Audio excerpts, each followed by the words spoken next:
I believe we have made a decision now that will permit us to create an economic order in the world that will promote more growth, more equality, better preservation of the environment, and a greater possibility of world peace.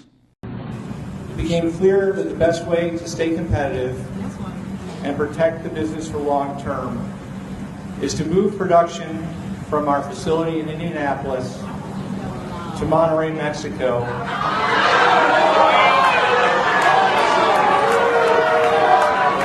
Pretty simple. If you're paying $12, $13, $14 an hour for factory workers, and you can move your factory south of the border, pay $1 an hour for labor, hire a young 25, that's assuming you've been in business for a long time, you've got a mature workforce.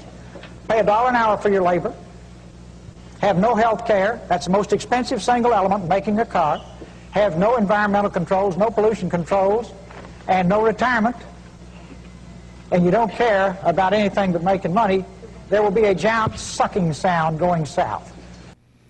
We are on the verge of a global economic expansion that is sparked by the fact that the United States at this critical moment decided that we would compete, not retreat. From our facility in Indianapolis to Monterrey, Mexico. There will be a giant sucking sound going south.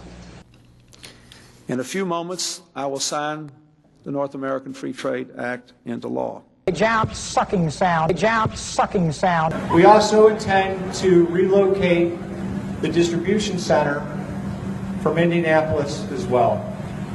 NAFTA will tear down trade barriers between our three nations. Yeah, fuck you!